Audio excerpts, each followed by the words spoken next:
analítica es una rama de la química. Su estudio está basado en el análisis de los componentes de una muestra. Esta se divide en dos, cualitativa y cuantitativa. La cualitativa es el estudio de los elementos que contiene la muestra, o sea, cuáles son. Y la cuantitativa es el estudio de la cantidad de algún soluto que contiene la muestra, o sea, cuánto está inmerso en él, la cantidad, valga la redundancia. En la química analítica se utilizan diferentes métodos, diferentes magnitudes, etc. De lo que les voy a hablar hoy es del estudio de pesos. Para empezar, vamos a decir la diferencia de peso y masa. La masa es la cantidad de espacio que ocupa un objeto dentro del espacio. Y el peso es la fuerza de atracción que genera la gravedad hacia este.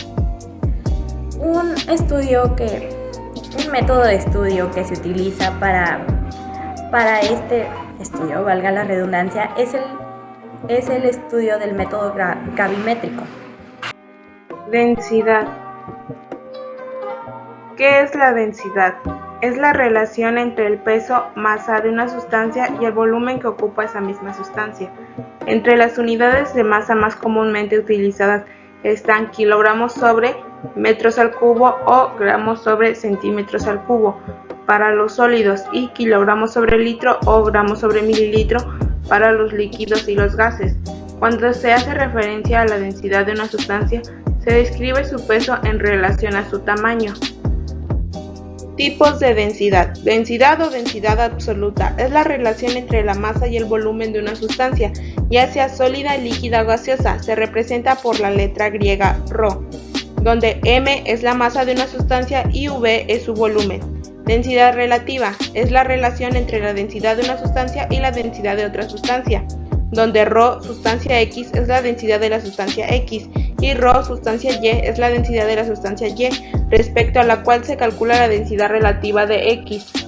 Ejemplos de densidad. Agua. La salinidad y la densidad están íntimamente relacionadas, no obstante, la densidad es muy dependiente también de la temperatura. Agua destilada. Su salinidad tiene 0 gramos sobre litro y su densidad a 4 grados Celsius es de 1 kilogramo sobre litro. Su densidad a 20 grados Celsius es de 0.998 kilogramos sobre litro. El agua de grifo, su salinidad es de 3 gramos sobre litro, su densidad a 4 grados Celsius es de 1.002 gramos sobre centímetro cúbico y su densidad a 20 grados Celsius es de 0.9982 kilogramos sobre litro. El agua de océano tiene una salinidad entre 33 a 37 gramos sobre litros y su densidad a 4 grados Celsius es de 1.020 a 1.029 kilogramos sobre litro. Su densidad a 20 grados Celsius es de 1.020 a 1.029 kilogramos sobre litro. El procedimiento de calentar el recipiente para obtener su peso constante final se realiza para garantizar que el recipiente no es una fuente de error en el análisis, ya que el vidrio y la porcelana pueden absorber humedad del ambiente, lo que hace variar su peso considerablemente. Por otra parte, la masa de estos materiales puede variar con las diferencias de temperatura. El vidrio caliente y frío no pesan igual.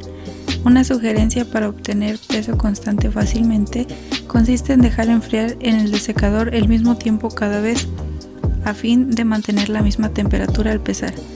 Algunos de los materiales y equipos son la balanza analítica, un crisol de porcelana, una pinza de crisol, guantes resistentes al calor, el mechero Bunsen. El siguiente paso es pesarlo. Para ello se utilizan pinzas y 4 decimales. Se pesa por 3 veces y se obtiene un promedio. Esto lo haremos con fines de comparación con el peso del crisol seco. Luego se coloca el crisol en una mufla precalentada durante un tiempo de 30 minutos o también puede ser en un horno por 1 hora. Si se hace en la mufla, después de los 30 minutos se pasa a una estufa por 10 minutos a 110 grados centígrados, esto para dejarlo enfriar. Después, con la ayuda de unas pinzas, se pasa a un desecador por un tiempo de 15 minutos.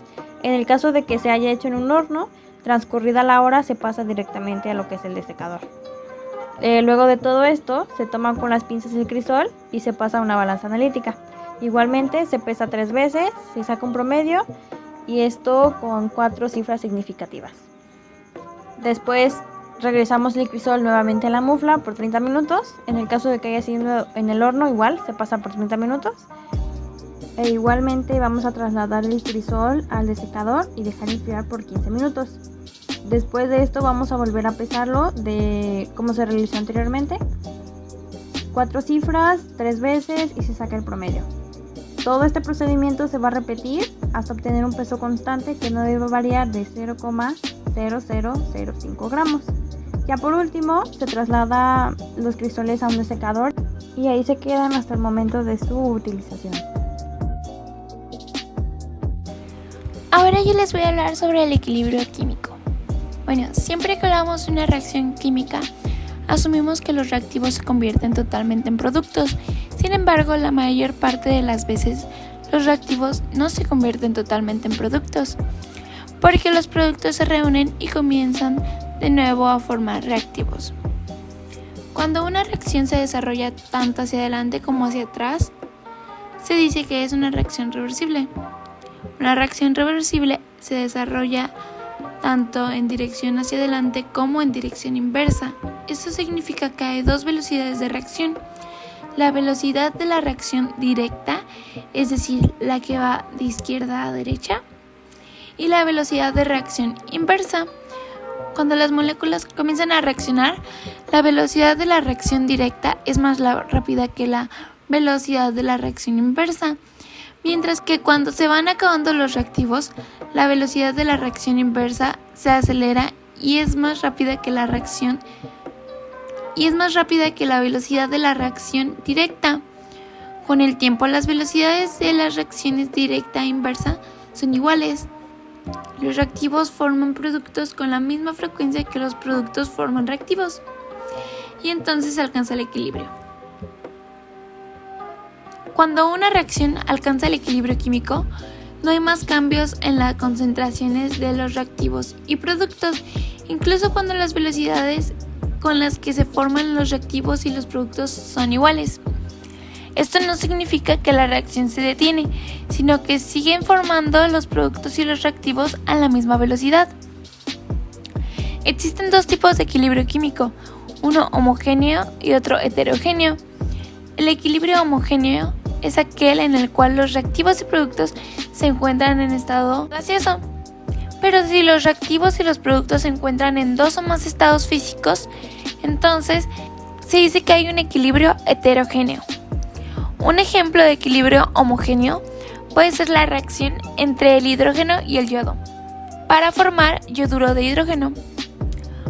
Un ejemplo de equilibrio heterogéneo puede ser la descomposición del carbonato de calcio para formar óxido de calcio y dióxido de carbono.